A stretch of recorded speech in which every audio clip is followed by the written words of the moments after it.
Hi all, welcome back to Vishi blogs Kannada. ಎಲ್ಲರೂ ಹೇಗಿದ್ದೀರಾ? I hope ಎಲ್ಲರೂ ಚೆನ್ನಾಗಿದ್ದೀರಾ ಅಂದ್ಕೊತೀನಿ. ಇದು ಬುಧವಾರದ ಪೂರ್ತಿ ದಿನದ ಬ್ಲಾಗ್ ಆಗಿರುತ್ತೆ. ಹಾಗೆ ನೀವು ಕೇಳ್ತಿದ್ರಿ ಅಲ್ವಾ, ಕೆಂಪಕ್ಕಿನ ಬಳಸ್ಕೊಂಡು ಯಾವ ಥರ ಪೊಂಗಲ್ ಮಾಡೋದು ನಮಗೂ ಕೂಡ ಶೇರ್ ಮಾಡಿ ಅಂತ ಹೇಳಿ. ಆ ರೆಸಿಪಿ ಕೂಡ ನಾನು ಇವತ್ತು ಶೇರ್ ಮಾಡ್ತಾ ಇದ್ದೀನಿ. ಇದ್ರ ಜೊತೆಗೆ ಇವತ್ತಿನ ಬ್ರೇಕ್ಫಾಸ್ಟ್ ರೆಸಿಪೀಸ್ ಇರುತ್ತೆ. ಹಾಗೆ ವೆಯ್ಟ್ ಲಾಸ್ ಮಾಡೋ ಥರ ಒಂದು ಹೆಲ್ದಿ ಡಿನ್ನರ್ ರೆಸಿಪಿ ಕೂಡ ಇರುತ್ತೆ. ಹಾಗೆ ಇವಾಗ ವಿಂಟರ್ ಸೀಸನ್ ಆಗಿರೋದ್ರಿಂದ ನಮ್ಮ ಸ್ಕಿನ್ ತುಂಬ ಡ್ರೈ ಆಗ್ತಿರುತ್ತೆ. ನಾವು ಮನೇಲೇ ಯಾವ ಥರ ಸ್ಕಿನ್ನ ಪ್ಯಾಂಪರಿಂಗ್ ಮಾಡ್ಕೊಳ್ಬೋದು ಅನ್ನೋದು ನಾನು ಈ ವ್ಲಾಗಲ್ಲಿ ಇನ್ಕ್ಲೂಡ್ ಮಾಡ್ಕೊಂಡಿದ್ದೀನಿ. ಐ ಹೋಪ್ ಈ ವಿಡಿಯೋ ನಿಮಗೆ ತುಂಬ ಇಷ್ಟ ಆಗ್ಬೋದು.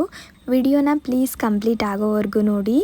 ನಾನಿವತ್ತು ದೇವಸ್ಥಾನಕ್ಕೆ ಪ್ರಸಾದ ಮಾಡ್ಕೊಂಡು ಹೋಗ್ತಿರೋದ್ರಿಂದ ಸ್ವಲ್ಪ ಜಾಸ್ತಿ ಕ್ವಾಂಟಿಟಿಲೇ ಮಾಡ್ಕೊತಾ ಇದ್ದೀನಿ. 2 ಗ್ಲಾಸಷ್ಟು ಕೆಂಪಕ್ಕಿ ತೊಗೊಂಡಿದ್ದೀನಿ. ಹಾಗೆ ಕೆಂಪಕ್ಕಿ ಅಂದರೆ ಯಾವುದು ಅಂತ ಕೂಡ ಕೇಳ್ತಿದ್ರಿ. ಬ್ರೌನ್ ರೈಸ್ ಅಥವಾ ಅನ್ಪಾಲಿಶ್ಡ್ ರೈಸ್ ಅಂತಾರಲ್ಲ, ಅದನ್ನು ನಾವು ಕೆಂಪಕ್ಕಿ ಅಂತ ಕರಿತೀವಿ. ಈ ರೈಸಲ್ಲಿ ನಮಗೆ ಹೆಲ್ತ್ ಬೆನಿಫಿಟ್ಸ್ ಜಾಸ್ತಿನೇ ಸಿಗುತ್ತೆ ಅಂತ ಹೇಳ್ಬೋದು. ವೈಟ್ ರೈಸ್ಗೆ ಹೋಲಿಸ್ಕೊಂಡ್ರೆ ಈ ರೈಸಲ್ಲಿ ಫೈಬರ್ ಅಂಶ ಜಾಸ್ತಿ ಇರುತ್ತೆ. ಹಾಗೆ ಜೀರ್ಣ ಆಗೋಕ್ಕೂ ಕೂಡ ಸ್ವಲ್ಪ ಟೈಮ್ ತೊಗೊಳುತ್ತೆ. ನಾವು ವೈಟ್ ರೈಸ್ನ ಜಾಸ್ತಿ ಕ್ವಾಂಟಿಟಿಲಿ ತಿಂದರೂ ಕೂಡ ಬೇಗ ಹಶ್ವಾಗ್ಬಿಡುತ್ತೆ. ಆದರೆ ಈ ರೆಡ್ ರೈಸ್ನ ಕಡಿಮೆ ಕ್ವಾಂಟಿಟಿಲಿ ತಿಂದರೂ ಕೂಡ ನಮಗೆ ಬೇಗ ಹಶ್ವಾಗಲ್ಲ. ಹಾಗಾಗಿ ನಮ್ಮ ವೇಟ್ ಮ್ಯಾನೇಜ್ಮೆಂಟ್ಗೂ ಕೂಡ ಇದು ತುಂಬಾ ಸಹಾಯ ಮಾಡುತ್ತೆ. ಹಾಗೆ ಇದರಲ್ಲಿ ನಮಗೆ ಹೆಚ್ಚಿನ ಪೋಷಕಾಂಶಗಳು ಸಿಗುತ್ತೆ. ಹಾಗೆ ನಮ್ಮ ಶುಗರ್ ಲೆವೆಲ್ನು ಕೂಡ ಇದು ಬ್ಯಾಲೆನ್ಸ್ ಮಾಡುತ್ತೆ ಅಂತಲೇ ಹೇಳ್ಬೋದು. ಇವಾಗ ಪೊಂಗಲ್ ಮಾಡೋಕ್ಕೆ ನಾನು 2 ಗ್ಲಾಸಷ್ಟು ಅಕ್ಕಿ ತೊಗೊಂಡಿದ್ದೆ ಅಲ್ವಾ, ಅದೇ ಗ್ಲಾಸಲ್ಲಿ 1 ಗ್ಲಾಸ್ಗಿಂತ ಕಡಿಮೆ ಆಗಿ ನಾನು ಹೆಸರುಬೇಳೆ ತೊಗೊಂಡಿದ್ದೀನಿ. ಹೆಸರುಬೇಳೆನೂ ಕೂಡ ಚೆನ್ನಾಗಿ ತೊಳ್ಕೊಳ್ತಾ ಇದ್ದೀನಿ. ಕೆಲವರು ಹೆಸರುಬೇಳೆನ ತೊಳೆಯಲ್ಲ, ಹಾಗೆ ತುಪ್ಪ ಹಾಕಿ ಹುರ್ಕೊಂಡು ಬಿಡ್ತಾರೆ. ಆದರೆ ನನಗೆ ಇಷ್ಟ ಆಗಲ್ಲ, ಯಾಕಂದರೆ ಅದರಲ್ಲಿ ಸಾಕಷ್ಟು ಧೂಳಿರುತ್ತೆ. ಹಾಗಾಗಿ ಸ್ವಲ್ಪ ತೊಳೆದುಬಿಟ್ಟೆ ಹುರ್ಕೊಂಡ್ರೆ ಒಳ್ಳೆಯದು ಅಂತ ನನಗನ್ಸುತ್ತೆ. ಇವಾಗ ಒಂದು ಬಾಣಲಿಗೆ ಒಂದು 2-3 ಸ್ಪೂನ್ ತುಪ್ಪ ಹಾಕಿ ದ್ರಾಕ್ಷಿ, ಗೋಡಂಬಿ ಹಾಗೆ ಬಾದಾಮನ್ನ ಚೆನ್ನಾಗಿ ಫ್ರೈ ಮಾಡ್ಕೊತಾ ಇದ್ದೀನಿ. ಮೊದಲು ನಾನು ಬಾದಾಮಿ ಹಾಗೆ ಗೋಡಂಬಿನ ಫ್ರೈ ಮಾಡ್ಕೊಂಡು ಬಿಡ್ತೀನಿ. ಗೋಡಂಬಿ ಹಾಗೆ ಬಾದಾಮಿ ಅರ್ಧ ಫ್ರೈ ಆದಮೇಲೆ ನಾನು ದ್ರಾಕ್ಷಿ ಸೇರಿಸ್ಕೊಂಡು ಚೆನ್ನಾಗಿ ಫ್ರೈ ಮಾಡಿಕೊಂಡು ಒಂದು ಪ್ಲೇಟ್ಗೆ ಎತ್ತಿಟ್ಕೊಂಡು ಬಿಡ್ತೀನಿ. ಹಾಗೆ ಇದೇ ತುಪ್ಪಕ್ಕೆ ನಾವು ತೊಳೆದಿಟ್ಕೊಂಡಿದ್ವಲ್ಲ, ಆ ಹೆಸರು ಬೇಳೆನ ಸೇರಿಸ್ಕೊಂಡು ಲೋ ಫ್ಲೇಮಲ್ಲಿ ಒಂದು 5-6 ನಿಮಿಷ ಚೆನ್ನಾಗಿ ಹುರ್ಕೊಳ್ಬೇಕು. ಹೆಸರು ಬೇಳೆನ ನಾವು ಹಂಗೆ ಹಾಕೊಳ್ಳೋದ್ರ ಬದಲು ಈ ಥರ ತುಪ್ಪದಲ್ಲಿ ಹುರಿದು ಹಾಕೊಂಡ್ರೆ ತುಂಬಾ ರುಚಿಯಾಗಿ ಬರುತ್ತೆ. ಹಾಗೆ ಹೆಸರು ಬೇಳೆದು ಸ್ವಲ್ಪ ಸ್ಮೆಲ್ ಇರುತ್ತಲ್ಲ, ಅದು ಕೂಡ ಹೋಗುತ್ತೆ. ಇವಾಗ ನಾನು ಒಂದು ಕುಕ್ಕರ್ಗೆ ಅಕ್ಕಿ ತೊಳೆದಿಟ್ಕೊಂಡಿದ್ನಲ್ಲ, ಅದನ್ನು ಸೇರಿಸ್ತಾ ಇದ್ದೀನಿ. ಅಕ್ಕಿನ ನಾನು ಒಂದು 15 ನಿಮಿಷ ನೆನೆಸಿದ್ದೆ, ಬೇಗ ಬೇಯಲಿ ಅಂತ ಹೇಳಿ. ಅಕ್ಕಿ ತೊಗೊಂಡಿದ್ನಲ್ಲ, ಅದೇ ಗ್ಲಾಸಲ್ಲಿ 1 ಗ್ಲಾಸಷ್ಟು ಹಾಲನ್ನ ಸೇರಿಸ್ಕೊಳ್ತಾ ಇದ್ದೀನಿ. ಇನ್ನೊಂದು ಗ್ಲಾಸ್ ಹಾಲು ಕೂಡ ಬೇಕಾಗುತ್ತೆ, ಅದನ್ನು ನಾನು ಕೊನೆಯಲ್ಲಿ ಸೇರಿಸ್ಕೊಳ್ತೀನಿ. ಜೊತೆಗೆ 3.5 ಗ್ಲಾಸಷ್ಟು ನೀರು ಸೇರಿಸ್ಕೊಳ್ತಾ ಇದ್ದೀನಿ. 2 ಲೋಟ ಅಕ್ಕಿಗೆ 1 ಲೋಟ ಹೆಸರು ಬೇಳೆ ಸೇರಿಸ್ಕೊಂಡಿರೋದ್ರಿಂದ 3 ಗ್ಲಾಸ್ ಅಳತೆಗೆ ನಾವು ತಕ್ಕನಂಗೆ ನೀರನ್ನ ಹಾಕೊಳ್ಬೇಕು. ಕುಕ್ಕರ್ ಲಿಡ್ ಕ್ಲೋಸ್ ಮಾಡಿ ಒಂದು 2 ವಿಷಲ್ ಕೂಗಿಸ್ಕೊಂಡ್ರೆ ಸಾಕು, ಅನ್ನ ಬೇಗ ಬೆಂದ್ಬಿಡುತ್ತೆ. ಅಷ್ಟರಲ್ಲಿ ನಾನು ಬೆಲ್ಲದ ನೀರು ಮಾಡ್ಕೊಂಡು ಬಿಡೋಣ ಅಂತ ಹೇಳಿ ಒಂದು ಸ್ಟವ್ಗೆ ಪಾತ್ರೆ ಇಟ್ಕೊಂಡು ಅದರಲ್ಲಿ 1 ಗ್ಲಾಸಷ್ಟು ನೀರು ಹಾಕಿ ಬೆಲ್ಲ ಹಾಕ್ಕೊಳ್ತಾ ಇದ್ದೀನಿ. ಬೆಲ್ಲ ಕೂಡ ಅಷ್ಟೇ, ನಾವು ಎಷ್ಟು ಬೇಕೋ ಅಷ್ಟು ತೊಗೊಳ್ಬೋದು. ನಾನು ಬೆಲ್ಲದ ಪುಡಿ ಹಾಕ್ಕೊತಿರೋದ್ರಿಂದ 2.5 ಗ್ಲಾಸಷ್ಟು ಬೆಲ್ಲದ ಪುಡಿ ಹಾಕ್ಕೊಳ್ತಾ ಇದ್ದೀನಿ. ಉಂಡೆ ಬೆಲ್ಲ ಆದರೆ 1.5 ಗ್ಲಾಸಷ್ಟು ಹಾಕ್ಕೊಂಡ್ರೆ ಸಾಕು, ಸ್ವೀಟ್ ಸರಿ ಹೋಗುತ್ತೆ. ಆದರೆ ನಾನು ಆರ್ಗ್ಯಾನಿಕ್ ಬೆಲ್ಲದ ಪೌಡರ್ ಹಾಕ್ಕೊತಿರೋದ್ರಿಂದ 2.5 ಗ್ಲಾಸ್ ಹಾಕ್ಕೊಂಡಿದ್ದೀನಿ. ಇದರಲ್ಲಿ ಸ್ವೀಟ್ನೆಸ್ ಸ್ವಲ್ಪ ಕಡಿಮೆ ಇರುತ್ತೆ. ಹಾಗಾಗಿ ಬೆಲ್ಲ ಕರಗೋ ಅಷ್ಟರಲ್ಲಿ ಬಾಗಿಲು ತೊಳೆದು ರಂಗೋಲಿ ಕೂಡ ಹಾಕ್ಬಿಡೋಣ ಅಂತ ಹೇಳಿ ಹೊಸಲು ತೊಳ್ಕೊಳ್ತಾ ಇದ್ದೀನಿ. ಹಾಗೆ ನೀವು ಕೇಳ್ತಿದ್ರಿ ಅಲ್ವಾ, ಟೈಮ್ ಮ್ಯಾನೇಜ್ಮೆಂಟ್ ಯಾವ ಥರ ಮಾಡ್ತೀರಾ, ನಿಮಗೆ ಲೇಟ್ ಆಗಲ್ವಾ ಶಾಪ್ಗೆ ಹೋಗ್ಲಿಕ್ಕೆ ಅಂತ ಹೇಳಿ. ಈ ಥರ ಮಾಡ್ಕೊಂಡು ಬಿಡ್ತೀನಿ ನಾನು. ಅಡುಗೆ ಮಾಡ್ತಾನೆ ಬೇರೆ ಕೆಲಸಗಳ್ನು ಕೂಡ ಮಾಡ್ಕೊಂಡು ಬಿಡ್ತೀನಿ. ಹಾಗಾಗಿ ನನಗೇನು ಲೇಟ್ ಆಗಲ್ಲ. ನಾನು ಬಾಗಿಲೆಲ್ಲ ತೊಳೆಯೋ ಅಷ್ಟರಲ್ಲಿ ಅನ್ನದ ವಿಜಲ್ ಕೂಡ ತಣ್ಣಗಾಗಿತ್ತು. ಇವಾಗ ಒಂದು ಕಡಾಯಿಗೆ ನಾನು ಅನ್ನ ಸೇರಿಸ್ಕೊಳ್ತಾ ಇದ್ದೀನಿ. ಅನ್ನ ಸೇರಿಸ್ಕೊಂಡು ಕೂಡಲೇ ನಾನು ಬೆಲ್ಲದ ನೀರನ್ನು ಕೂಡ ಸೇರಿಸ್ಕೊಳ್ತಾ ಇದ್ದೀನಿ. ಆರ್ಗ್ಯಾನಿಕ್ ಬೆಲ್ಲ ಆದರೂ ಕೂಡ ಅದರಲ್ಲೂ ಕೂಡ ಸಣ್ಣ ಸಣ್ಣ ಕಲ್ಲುಗಳಿರುತ್ತೆ. ಹಾಗಾಗಿ ನಾನು ಅದನ್ನು ಕೂಡ ಸೋಸ್ಕೊಂಡೇ ಹಾಕೊಳ್ಳೋದು.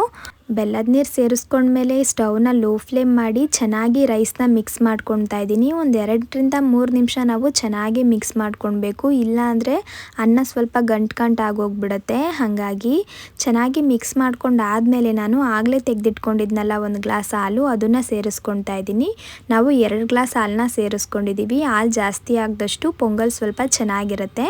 ಹಾಗಾಗಿ ಹಾಲು ಕೂಡ ಸೇರಿಸ್ಕೊಂಡು ಚೆನ್ನಾಗಿ ಮಿಕ್ಸ್ ಮಾಡಿಕೊಂಡು ಇದು ಕೊನೆಯಲ್ಲಿ ನಾವು ಸ್ವಲ್ಪ ತೆಂಗಿನಕಾಯಿ ತುರಿನ ಸೇರಿಸ್ಕೊಳ್ತಾ ಇದ್ದೀನಿ. ತೆಂಗಿನಕಾಯಿ ತುರಿ ನಾವು ಎಷ್ಟಾದರೂ ಹಾಕ್ಕೊಳ್ಬೋದು, ನಮ್ಮ ರುಚಿಗೆ ತಕ್ಕನಾಗಿ ನಾವು ಹಾಕ್ಕೊಳ್ಬೋದು.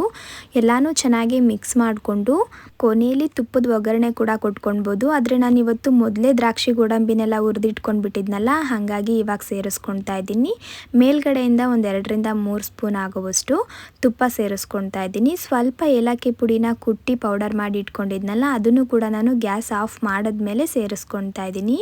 ಇದೆಲ್ಲ ಒಂದು 10 ನಿಮಿಷದಲ್ಲೇ ಆಗೋಗ್ಬಿಡತ್ತೆ. ಈ ಪೊಂಗಲ್ ಮಾಡ್ತಿರುವಾಗ ನನಗೆ ನಮ್ಮ ಅವ್ವ ಕೂಡ ನೆನಪಾಗ್ತಾಯಿದ್ರು. ನಾವು ಚಿಕ್ಕವರಿರುವಾಗ ರಜಕ್ಕೆ ಊರಿಗೆ ಹೋದಾಗೆಲ್ಲ ಅವರು ಕೆಂಪಕ್ಕಿ ಬಳಸ್ಕೊಂಡು ಬೆಲ್ದನ ಮಾಡಿಕೊಡೋರು. ಪೊಂಗಲ್ ಅಂತ ಎಲ್ಲ ಕರೆಯಲ್ಲ ನಮ್ಮ ಕಡೆ, ಬೆಲ್ದನ ಅಂತ ಕರಿತೀವಿ. ಅದಕ್ಕೆ ಹಾಲು ಹಾಕಲ್ಲ ಅಷ್ಟೇ. ಅದು ಕೂಡ ತುಂಬಾ ರುಚಿಯಾಗಿರ್ತಿತ್ತು. ಇವಾಗ ನಾವು ಈ ಅಕ್ಕಿನ ಬಳಸ್ಕೊಂಡು ಪೊಂಗಲ್ ಮಾಡೋದು ತುಂಬ ಕಡಿಮೆ. ಆದರೆ ಇದು ಹಳೆಯ ಅಡುಗೆ, ಅಜ್ಜಿದಿರೆಲ್ಲ ಮಾಡ್ತಿದ್ರಲ್ಲ ಆ ಅಡುಗೆ ಇದು. ತುಂಬಾ ರುಚಿಯಾಗಿರುತ್ತೆ ಪೊಂಗಲ್ಲು. ನೀವು ಕೂಡ ಒಂದ್ಸಲ ಮಾಡಿ ನೋಡಿ. ನೈವೇದ್ಯ ಎಲ್ಲ ಆದಮೇಲೆ ಇವಾಗ ದೇವ್ರಿಗೆ ಪೂಜೆ ಕೂಡ ಮಾಡ್ತಾ ಇದ್ದೀನಿ. ಬೆಳಗ್ಗೆ ಎದ್ದ ತಕ್ಷಣವೇ ಸ್ನಾನ ಮುಗಿಸಿ ಮನೆ ಕ್ಲೀನ್ ಮಾಡಿ, ದೇವ್ರ ಮನೆ ಕೂಡ ಕ್ಲೀನ್ ಮಾಡಿ ಹೂವು ಎಲ್ಲ ಇಟ್ಬಿಟ್ಟಿದ್ದೆ. ಹಾಗಾಗಿ ಇವಾಗ ನೈವೇದ್ಯ ಮಾಡಿದ್ಮೇಲೆ ಪೂಜೆ ಮಾಡ್ತಾ ಇದ್ದೀನಿ. ನಮ್ಮ ಕಡೆ ಧನುರ್ಮಾಸದ ಪೂಜೆಗೆ ವಿಶೇಷವಾಗಿ ಬೇರೆ ಏನು ಮಾಡಲ್ಲ. ಪ್ರತಿದಿನ ಯಾವ ಥರ ಪೂಜೆ ಮಾಡ್ತೀವೋ ಅದೇ ಥರ ಪೂಜೆ ಮಾಡ್ತೀವಿ ಅಷ್ಟೇ. ಆದರೆ ಬೇಗ ಎದ್ದು ಸೂರ್ಯ ಹುಟ್ಟೋಕ್ಕಿಂತ ಮುಂಚೆನೇ ಪೂಜೆ ಮುಗಿಸಿ ದೇವಸ್ಥಾನಕ್ಕೂ ಹೋಗಿ ಪೂಜೆ ಮಾಡ್ಕೊಂಡು ಬರ್ತೀವಿ. ಧನುರ್ಮಾಸದ ಪೂಜೆ ಹಿಡಿಯುವಾಗಲೇ ಏನಾದರೂ ಒಂದು ಸಂಕಲ್ಪ ಮಾಡಿ ದೇವಸ್ಥಾನಕ್ಕೆ ಎಳ್ಬತ್ತಿ ಹಾಗೆ ತುಪ್ಪದ ಬತ್ತಿ ಹಚ್ಚೋದ್ರಿಂದ ಅದು ಈಡೇರುತ್ತೆ ಅಂತ ಹೇಳ್ತಾರೆ. ಹಾಗಾಗಿ ನಾನು ಕೂಡ ಈ ಸಲ ಒಂದು ಸಂಕಲ್ಪ ಮಾಡಿ ಎಳ್ಬತ್ತಿ ಹಚ್ತಾ ಇದ್ದೀನಿ. ದೇವಸ್ಥಾನದಲ್ಲಿ ಅರಳಿ ಮರ ಇರೋದ್ರಿಂದ ಅಲ್ಲೂ ಪೂಜೆ ಮಾಡಿ, ಬೇವಿನ ಮರಕ್ಕೂ ಕೂಡ ಪೂಜೆ ಮಾಡಿ, ಒಂದು 9 ಪ್ರದಕ್ಷಿಣೆ ಕೂಡ ಹಾಕಿ ಒಂದು 10 ನಿಮಿಷ ಕುತ್ಕೊಂಡು ಆಮೇಲೆ ದೇವಸ್ಥಾನಕ್ಕೆ ಹೋಗಿ ಪೂಜೆ ಮಾಡ್ತೀವಿ.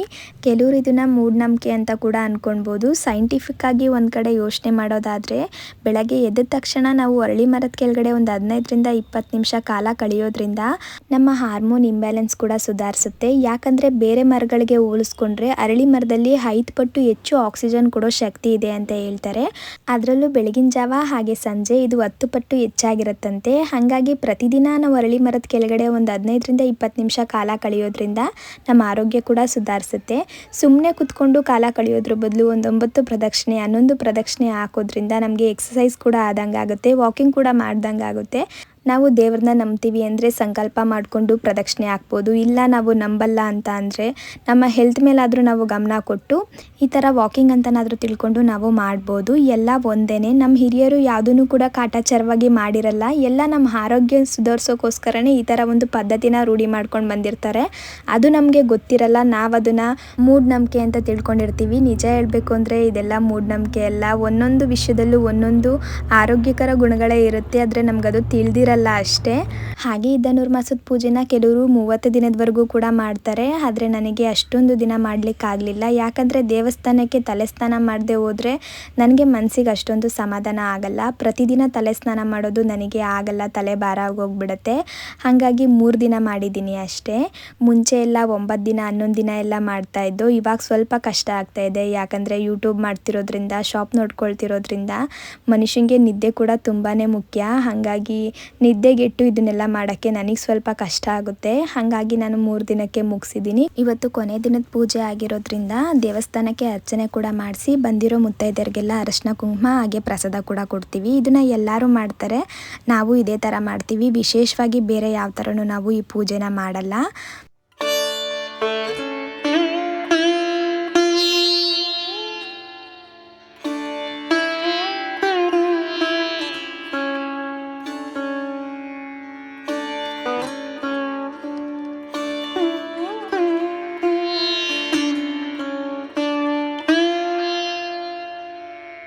ಪೂಜೆ ಎಲ್ಲ ಮುಗಿಸಿ ಮನೆಗೆ ಬರೋ ಅಷ್ಟರಲ್ಲಿ ಸುಮಾರು 6-6:15 ಆಗೋಗ್ಬಿಟ್ಟಿತ್ತು.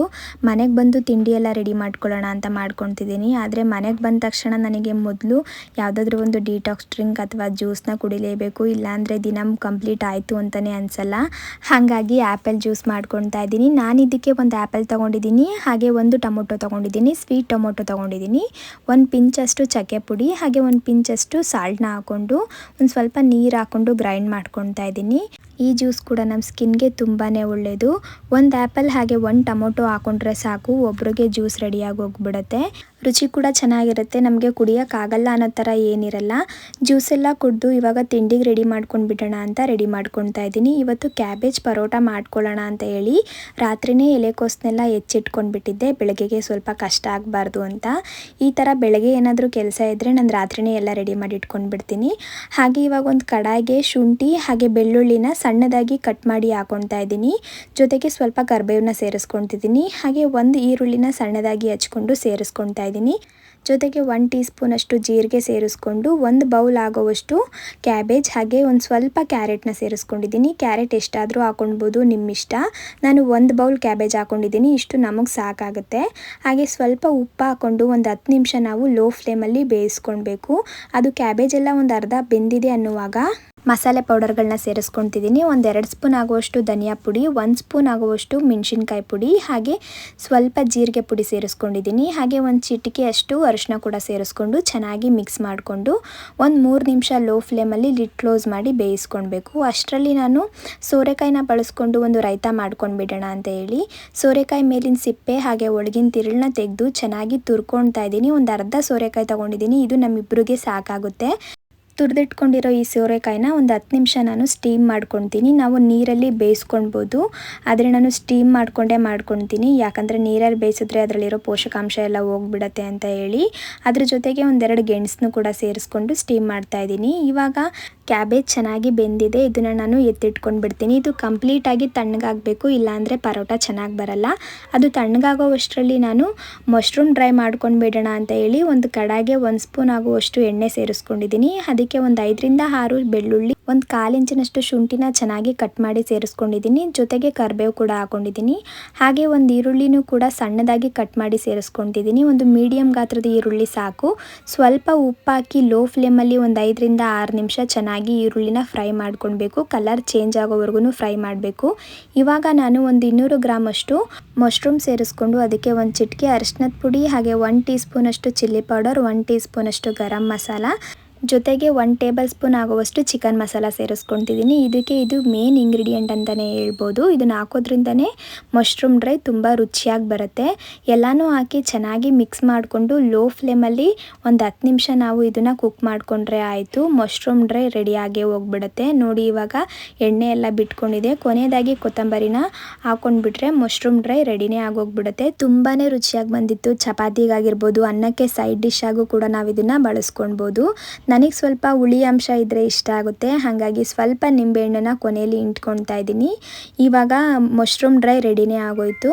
ಸ್ಟೀಮ್ ಮಾಡ್ಕೊಂಡಿರೋ ಸೋರೆಕಾಯಿ ಕೂಡ ರೆಡಿಯಾಗಿದ್ದೆ, ಅದನ್ನು ಕೂಡ ತಣ್ಣಗಾಗಲಿ ಅಂತ ಎತ್ತಿಟ್ಬಿಟ್ಟಿದ್ದೀನಿ.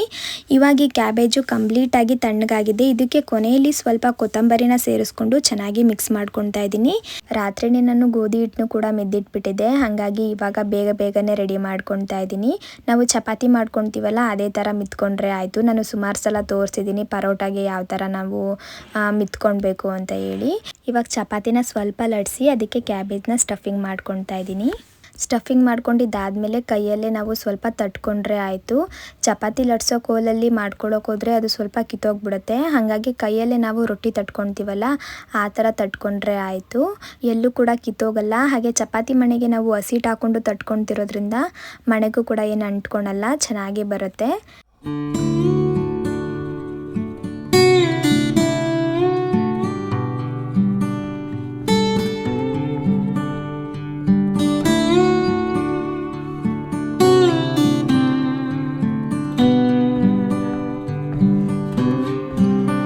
ಇವಾಗ ತವಾ ಮೇಲೆ ಸ್ವಲ್ಪ ಎಣ್ಣೆ ಹಾಕಿ ತಟ್ಕೊಂಡಿರೋ ಪರೋಟ ಹಾಕ್ಬಿಟ್ಟು ಸ್ವಲ್ಪ ಮೇಲ್ಗಡೆಯಿಂದ ಎಣ್ಣೆ ಹಾಕಿ 2 ಕಡೆ ಚೆನ್ನಾಗಿ ಬೇಯಿಸಿದ್ರೆ ಆಯಿತು. ಪರೋಟ ರೆಡಿನೇ ಆಗೋಗ್ಬಿಡುತ್ತೆ.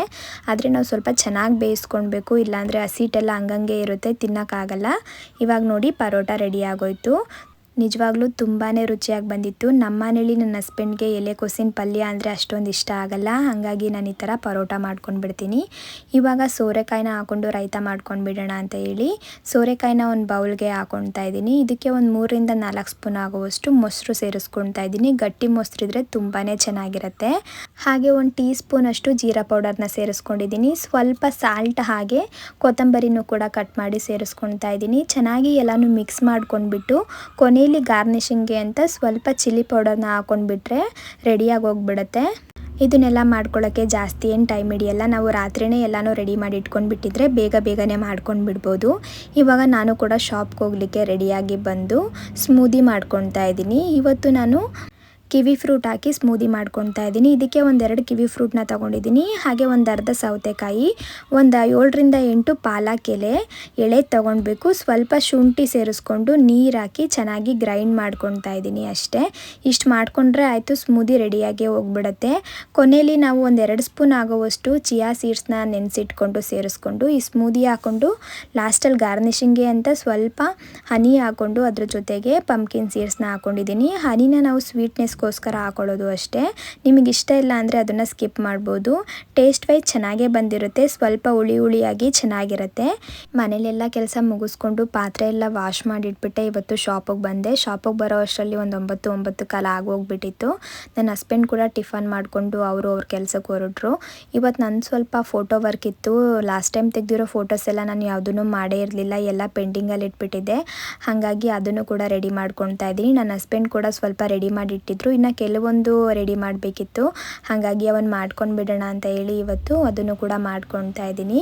ನೀವು ಕೇಳ್ತಿರ್ತೀರಾ, ಇಷ್ಟೊಂದು ಕೆಲಸ ಮಾಡ್ತೀರಾ, ನಿಮಗೇನು ಸ್ಟ್ರೆಸ್ ಆಗಲ್ವಾ, ಯಾಕೆ ಇಷ್ಟೊಂದೆಲ್ಲ ರಿಸ್ಕ್ ತೊಗೊಳ್ತೀರಾ ಅಂತ ಹೇಳಿ. ರಿಸ್ಕ್ ಅಂತ ಏನಿಲ್ಲ, ಇವತ್ತು ಸ್ವಲ್ಪ ಕಷ್ಟ ಆಯಿತು ಅಂತ ಹೇಳ್ಬೋದು. ಯಾಕಂದರೆ ಇವತ್ತು 3 ಗಂಟೆಗೆ ಎದ್ದಿದ್ನಲ್ಲ, ಹಾಗಾಗಿ ಸ್ವಲ್ಪ ನಿದ್ದೆ ಬರೋ ಥರ ಅನ್ನಿಸ್ತಾ ಇತ್ತು.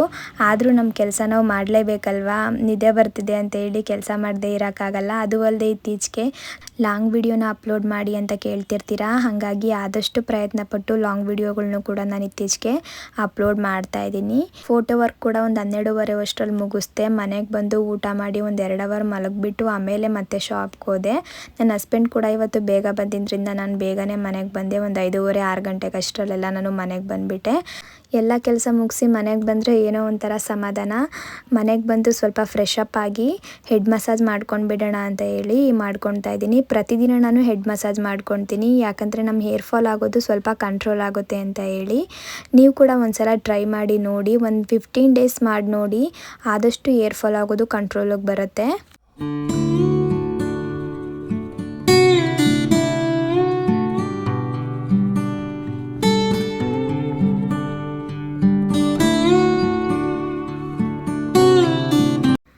ಮಧ್ಯಾಹ್ನ ಬಂದು ಬೇರೆ ಯಾವ ಕೆಲಸನೂ ಮಾಡಿರಲಿಲ್ಲ, ಊಟ ಮಾಡಿ ಸ್ವಲ್ಪ ಮಲಗಿಬಿಟ್ಟಿದ್ದೆ ಅಷ್ಟೇ. ನನಗೆ ನಿದ್ದೆ ಒಂದು ಚೆನ್ನಾಗಾಗ್ಬಿಟ್ರೆ ಎಷ್ಟು ಕೆಲಸ ಕೂಡ ಮಾಡ್ಕೊಂಡು ಬಿಡ್ತೀನಿ. ನಿದ್ದೆ ಸರಿಯಾಗಿ ಆಗಲಿಲ್ಲ ಅಂದರೆ ಯಾವ ಕೆಲಸ ಕೂಡ ಮಾಡೋಕ್ಕಾಗಲ್ಲ. ಹಾಗಾಗಿ ಮೊದಲು ನಾನು ನಿದ್ದೆನ ಮುಗಿಸ್ಕೊಂಡ್ಬಿಟ್ಟು ಆಮೇಲೆ ಮಿಕ್ಕಿದ ಕೆಲಸ ಮಾಡ್ಕೊತೀನಿ. ಬೆಳಗ್ಗೆ ನಾನು ದೇವಸ್ಥಾನದಿಂದ ತಂದಿದ್ದ ಹಣ್ಣುಗಳನ್ನೆಲ್ಲ ಹಂಗೆ ಇಟ್ಬಿಟ್ಟಿದ್ದೆ. ಪ್ರಸಾದ ಮಾತ್ರ ಸ್ವಲ್ಪ ಮಿಕ್ಕಿತ್ತು, ಅದನ್ನು ಎತ್ತಿಟ್ಬಿಟ್ಟು ಇನ್ನು ಮಿಕ್ಕಿದ್ದೆಲ್ಲ ಹಂಗೆ ಇಟ್ಬಿಟ್ಟು ಹೋಗಿದ್ದೆ. ಅದನ್ನು ಕೂಡ ಇವಾಗ ಎತ್ತಿಟ್ಕೊತಾ ಇದ್ದೀನಿ. ಮನೆಗೆ ಬಂದಮೇಲೆ ಸ್ವಲ್ಪ ಪೂಜೆ ಮಾಡಿಬಿಡ್ತೀನಿ. ಡೈಲಿ ಮಾಡ್ಲಿಕ್ಕೆ ಹೋಗಲ್ಲ, ಯಾವತ್ತು ತಲೆ ಸ್ನಾನ ಮಾಡಿರ್ತೀನಿ ಯಾವತ್ತು ಮನೆಗೆ ಬಂದು ದೀಪ ಕೂಡ ಹಚ್ಬಿಟ್ಟು ಆಮೇಲೆ ಬೇರೆ ಕೆಲಸ ಮಾಡ್ಕೊತೀನಿ. ಬೆಳಗ್ಗೆ ಪಾತ್ರೆ ಎಲ್ಲನೂ ತೊಳೆದಿಟ್ಟಿದ್ದೆ ಅಷ್ಟೇ, ಯಾವುದನ್ನು ಜೋಡಿಸಿರಲಿಲ್ಲ. ಹಾಗಾಗಿ ಇವಾಗ ಬಂದು ಎಲ್ಲನೂ ಜೋಡಿಸ್ಕೊತಾ ಇದ್ದೀನಿ. ನಾನು ಸಂಜೆ ಬಂದು ಪಾತ್ರೆ ತೊಳಿತೀನಿ ಅಂದರೆ ಕಿಚನಲ್ಲೆಲ್ಲ ಸಣ್ಣ ನೊಣಗಳೆಲ್ಲ ಓಡಾಡ್ತಾ ಇರುತ್ತೆ. ಏನೋ ಒಂಥರ ಕೆಲಸ ಮಾಡೋಕ್ಕೆ ಮನಸ್ಸೇ ಇರಲ್ಲ, ಸಾಕಾಗಿರುತ್ತೆ ಬೆಳಗ್ಗೆಯಿಂದನೇ. ಮತ್ತೆ ಮನೆಗೆ ಬಂದು ಪಾತ್ರೆ ಎಲ್ಲ ತೊಳಿಬೇಕು ಅಂದರೆ ಹಿಂಸೆ ಅನಿಸ್ಬಿಡುತ್ತೆ. ಹಾಗಾಗಿ ಆದಷ್ಟು ನಾನು ಬೆಳಗ್ಗೆನೇ ತೊಳೆದಿಟ್ಬಿಟ್ಟು ಹೋಗ್ಬಿಡ್ತೀನಿ. ನೀವು ಯಾವಾಗಲೂ ಕೇಳ್ತಾ ಇರ್ತೀರಲ್ಲ, ಅಷ್ಟೊಂದು ಅಡುಗೆ ಮಾಡ್ತಿರಲ್ಲ, ಯಾವುದು ಉಳಿಯಲ್ವಾ ಅಂತ ಹೇಳಿ. ನೋಡಿ, ಯಾವುದು ಕೂಡ ಉಳಿದಿಲ್ಲ. ನಮ್ಮಿಬ್ರಿಗೆ ಎಷ್ಟು ಬೇಕು ಅಷ್ಟು ಮಾತ್ರ ನಾನು ಮಾಡ್ಕೊತೀನಿ, ಆದರೆ ಬೇರೆ ಥರ ಮಾಡ್ತೀನಿ ಅಷ್ಟೇ. ಹಾಗೆ ಸ್ವಲ್ಪ ಪೊಂಗಲ್ ಉಳಿದಿತ್ತು, ಅದನ್ನು ಕೂಡ ಎತ್ತಿಟ್ಟಿದ್ದೀನಿ. ಬಂದ ತಕ್ಷಣ ನನಗೆ ಗ್ರೀನ್ ಟೀ ಇರಲೇಬೇಕು, ಇಲ್ಲಾಂದರೆ ತುಂಬ ಹಶ್ವಾಗ್ತಾ ಇರುತ್ತೆ, ಬೇರೆ ಏನಾದರೂ ತಿನ್ನೋಣ ಅಂತ ಅನ್ನಿಸ್ತಾ ಇರುತ್ತೆ. ಹಾಗಾಗಿ ಒಂದು ಗ್ಲಾಸ್ ಗ್ರೀನ್ ಟೀ ಕುಡಿದ್ಬಿಟ್ರೆ ಹಶ್ವಾಗಲ್ಲ. ಅಡುಗೆ ಮಾಡೋವರೆಗೂ ಸ್ವಲ್ಪ ಎನರ್ಜಿ ಇರುತ್ತೆ. ಇವತ್ತಿನ ರಾತ್ರಿ ಊಟಕ್ಕೆ ನವಣೆ ಬಳಸ್ಕೊಂಡು ಕಿಚಡಿ ಮಾಡಿಬಿಡೋಣ ಅಂತ ಹೇಳಿ ಎಲ್ಲನೂ ರೆಡಿ ಮಾಡ್ಕೊತಾ ಇದ್ದೀನಿ. ರಾತ್ರಿ ಹೊತ್ತು ನಾನು ಇದನ್ನೇ ಮಾಡಬೇಕು ಅದನ್ನೇ ಮಾಡಬೇಕು ಅಂತ ಏನಿಲ್ಲ. ಒಂದೊಂದ್ಸಲ ಮುದ್ದೆ ಮಾಡಿಬಿಡ್ತೀನಿ, ಒಂದೊಂದ್ಸಲ ಚಪಾತಿ ಮಾಡ್ಕೊತೀನಿ, ಇಲ್ಲಾಂದರೆ ದೋಸೆ ಕೂಡ ಮಾಡ್ಕೊತಾ ಇರ್ತೀನಿ. ಒಂದೊಂದ್ಸಲ ರಾಗಿ ದೋಸೆ, ಗೋಧಿ ದೋಸೆ ಈ ಥರ ಎಲ್ಲ ಮಾಡ್ಕೊತೀನಿ, ಆದರೆ ಬೇಗ ಆಗೋ ಥರ ಮಾಡ್ಕೊತೀನಿ ಅಷ್ಟೇ. ಈ ಕಿಚಡಿ ಮಾಡೋಕ್ಕೆ ಕ್ಯಾರೆಟು, ಬೀನ್ಸು, ಟೊಮೊಟೊ, ಒಂದು ಮೆಣಸಿನ್ಕಾಯಿ, ಕರಿಬೇವು, ಈರುಳ್ಳಿ ಹಾಗೆ ಕೊತ್ತಂಬರಿ ತೊಗೊಂಡಿದ್ದೀನಿ. ಸ್ವಲ್ಪ ಶುಂಠಿ ಬೆಳ್ಳುಳ್ಳಿ ಪೇಸ್ಟ್ ಕೂಡ ತೊಗೊಂಡಿದ್ದೀನಿ. ತರಕಾರಿನ ನೀವು ಎಷ್ಟು ಕ್ವಾಂಟಿಟಿಲಿ ಬೇಕಾದರೂ ತೊಗೊಳ್ಬೋದು. ಬೆಳಗ್ಗೆನೇ ನಾನು ಈ ನವಣೆನ ನೆನೆಸಿಟ್ಬಿಟ್ಟು ಹೋಗಿದ್ದೆ. ಇದನ್ನು ಮಿನಿಮಮ್ ಅಂದರೆ ಒಂದು 6ರಿಂದ 7 ಅವರು ಚೆನ್ನಾಗಿ ನೆನೆಸ್ಬೇಕು.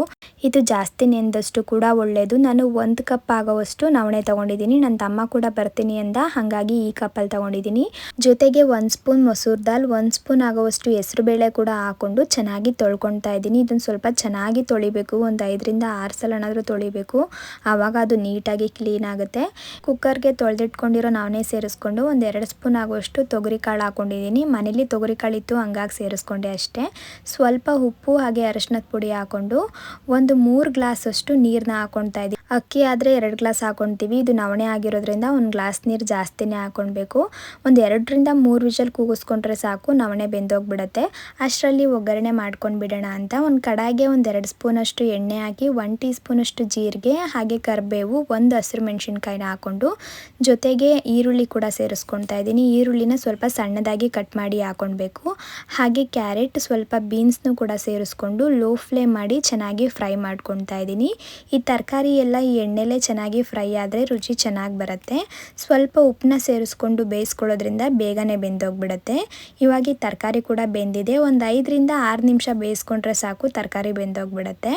ತರಕಾರಿ ಎಲ್ಲ ಬೆಂದ ಮೇಲೆ ನಾನು ಶುಂಠಿ ಬೆಳ್ಳುಳ್ಳಿ ಪೇಸ್ಟ್ನ ಸೇರಿಸ್ಕೊಂಡು ಫ್ರೈ ಮಾಡ್ಕೊತೀನಿ. ಇದೇ ನನಗೆ ಅಭ್ಯಾಸ ಆಗೋಗ್ಬಿಟ್ಟಿದೆ.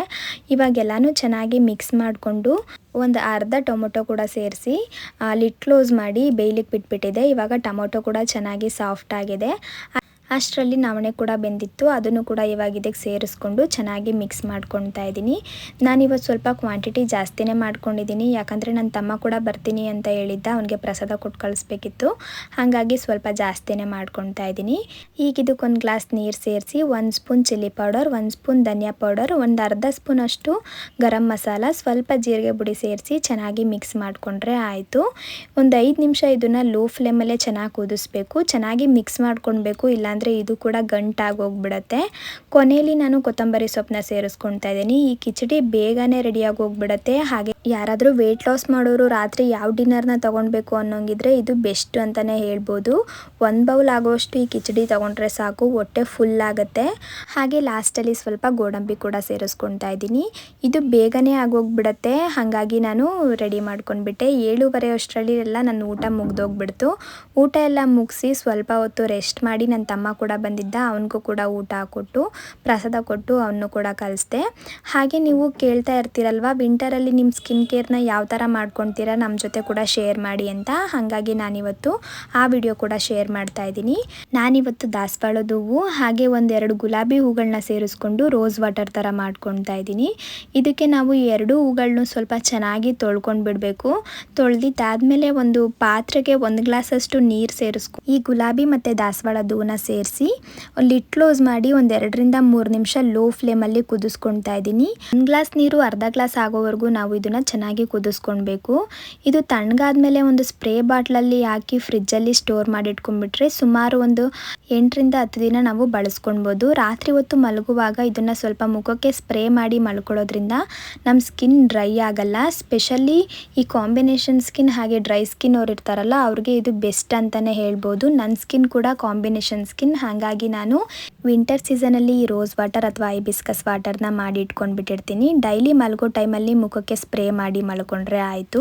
ಇದಕ್ಕೆ ದಾಸವಾಳದ ಹೂವು ಸೇರಿಸ್ಕೊಂಡಿರೋದ್ರಿಂದ ನಮ್ಮ ಸ್ಕಿನ್ ಡ್ರೈ ಆಗಲ್ಲ. ಹಾಗೆ ಇದ್ರ ಜೊತೆಗೆ ವಾರದಲ್ಲಿ 1 ದಿನನಾದ್ರೂ ನಮ್ಮ ಫೇಸ್ಗೆ ಪ್ಯಾಕ್ ಹಾಕ್ಕೊಳ್ಬೇಕು, ಹಾಗೆ ಸ್ಕ್ರಬ್ಬಿಂಗ್ ಮಾಡ್ಕೊತಾ ಇರಬೇಕು. ಇವತ್ತು ನಾನು 4 ಸ್ಟೆಪ್ಪಲ್ಲಿ ಯಾವ ಥರ ಸ್ಕಿನ್ ಕೇರ್ ಮಾಡೋದು ಅಂತ ಹೇಳಿ ತೋರಿಸ್ತಾ ಇದ್ದೀನಿ.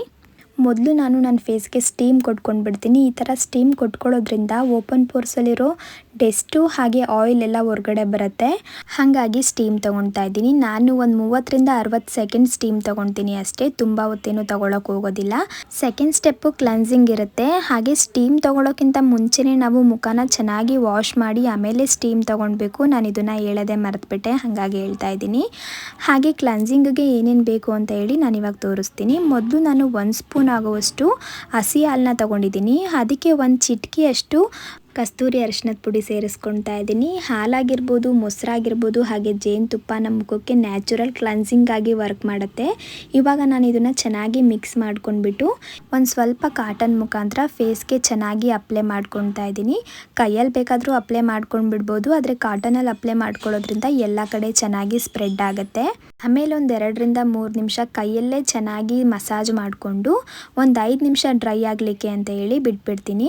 ನಾವು ಈ ಥರ ಸ್ಕಿನ್ನ ಕ್ಲನ್ಸ್ ಮಾಡ್ಕೊಳ್ಳೋದ್ರಿಂದ ನಮ್ಮ ಸ್ಕಿನ್ನಲ್ಲಿರೋ ಮೇಕಪ್ ಇರ್ಬೋದು, ಆಯಿಲ್ ಇರ್ಬೋದು ಅಥವಾ ಡರ್ಟ್ ಇರ್ಬೋದು ಎಲ್ಲ ಹೊರಗಡೆ ಬಂದುಬಿಡುತ್ತೆ.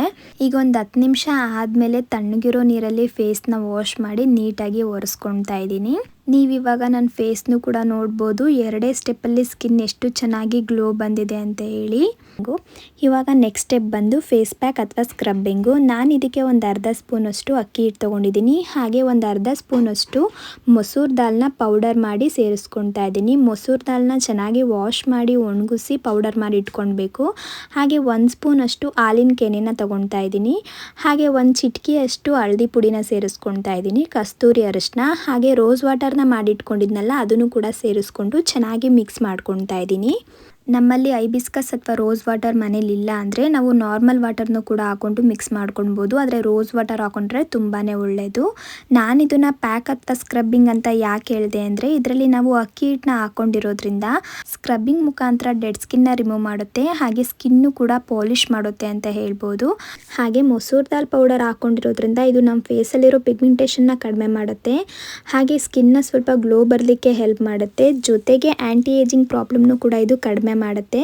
ಸ್ಕಿನ್ನಲ್ಲಿರೋ ರಿಂಕಲ್ಸ್ನು ಕೂಡ ಇದು ಕಡಿಮೆ ಆಗೋ ಥರ ಮಾಡುತ್ತೆ ಅಂತಲೇ ಹೇಳ್ಬೋದು. ಜೊತೆಗೆ ರೋಸ್ ಮತ್ತು ಐಬಿಸ್ಕಸ್ ವಾಟರ್ನ ಸೇರಿಸಿರೋದ್ರಿಂದ ನಮ್ಮ ಸ್ಕಿನ್ ಕೂಡ ಡ್ರೈ ಆಗೋದು ಕಡಿಮೆ ಆಗುತ್ತೆ. ಹಾಗೆ ನಾವು ಈ ಪ್ಯಾಕ್ನ ಯಾವ ಸ್ಕಿನ್ ಟೈಪ್ ಅವರಾದರೂ ಕೂಡ ಹಾಕ್ಕೊಳ್ಬೋದು, ಅಂದರೆ ಡ್ರೈ ಸ್ಕಿನ್ ಇರ್ಬೋದು, ಕಾಂಬಿನೇಷನ್ ಸ್ಕಿನ್ ಇರ್ಬೋದು, ಆಯಿಲಿ ಸ್ಕಿನ್ ಇರ್ಬೋದು, ಯಾರು ಬೇಕಾದರೂ ಈ ಪ್ಯಾಕ್ನ ಹಾಕ್ಕೊಳ್ಬೋದು. ರಿಸಲ್ಟ್ ಮಾತ್ರ ತುಂಬಾ ಚೆನ್ನಾಗಿ ಬರುತ್ತೆ. ನಾನು ಈ ಪ್ಯಾಕ್ ಹಾಕ್ಕೊಂಡ್ಮೇಲೆ ಒಂದು 2ರಿಂದ 3 ನಿಮಿಷ ಚೆನ್ನಾಗಿ ಸ್ಕ್ರಬ್ ಮಾಡಿಕೊಂಡು ಮಸಾಜ್ ಕೊಡ್ಕೊಳ್ತಾ ಇದ್ದೀನಿ. ನಾವು ಫೇಸ್ಗೆ ಮಸಾಜ್ ಕೊಡೋದು ಕೂಡ ತುಂಬಾ ಮುಖ್ಯ. ಫೇಸ್ಗೆ ಚೆನ್ನಾಗಿ ಮಸಾಜ್ ಮಾಡ್ಕೊಂಡಿದ್ದಾದಮೇಲೆ ಒಂದು 10 ನಿಮಿಷ ಹಂಗೆ ಬಿಟ್ಬಿಡ್ತೀನಿ. ಆ ಪ್ಯಾಕ್ ಕಂಪ್ಲೀಟಾಗಿ ಡ್ರೈ ಆಗಬೇಕು. ಡ್ರೈ ಆದಮೇಲೆ ತಣ್ಣೀರಲ್ಲಿ ಮುಖನ ಚೆನ್ನಾಗಿ ವಾಶ್ ಮಾಡ್ಕೊತೀನಿ.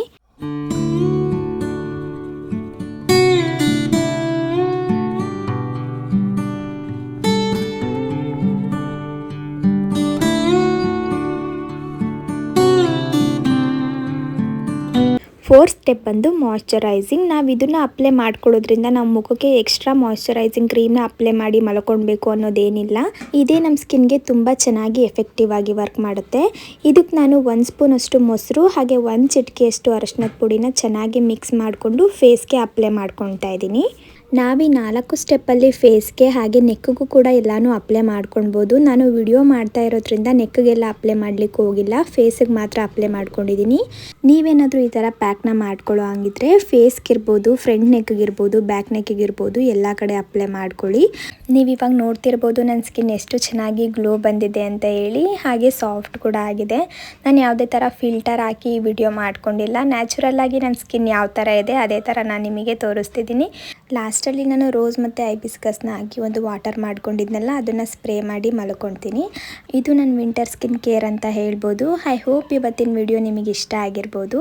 ಇಷ್ಟ ಆಗಿದ್ರೆ ಪ್ಲೀಸ್ ಒಂದು ಲೈಕ್ ಮಾಡಿ. ಇನ್ನೂ ಯಾರಾದರೂ ನನ್ನ ಚಾನಲ್ನ ಸಬ್ಸ್ಕ್ರೈಬ್ ಮಾಡದೆ ನೋಡ್ತಾ ಇದ್ದರೆ ಸಬ್ಸ್ಕ್ರೈಬ್ ಮಾಡ್ಕೊಂಡು ನೋಡಿ. ನೆಕ್ಸ್ಟ್ ವಿಡಿಯೋದಂತೆ ಸಿಗ್ತೀನಿ. ಬಾಯ್.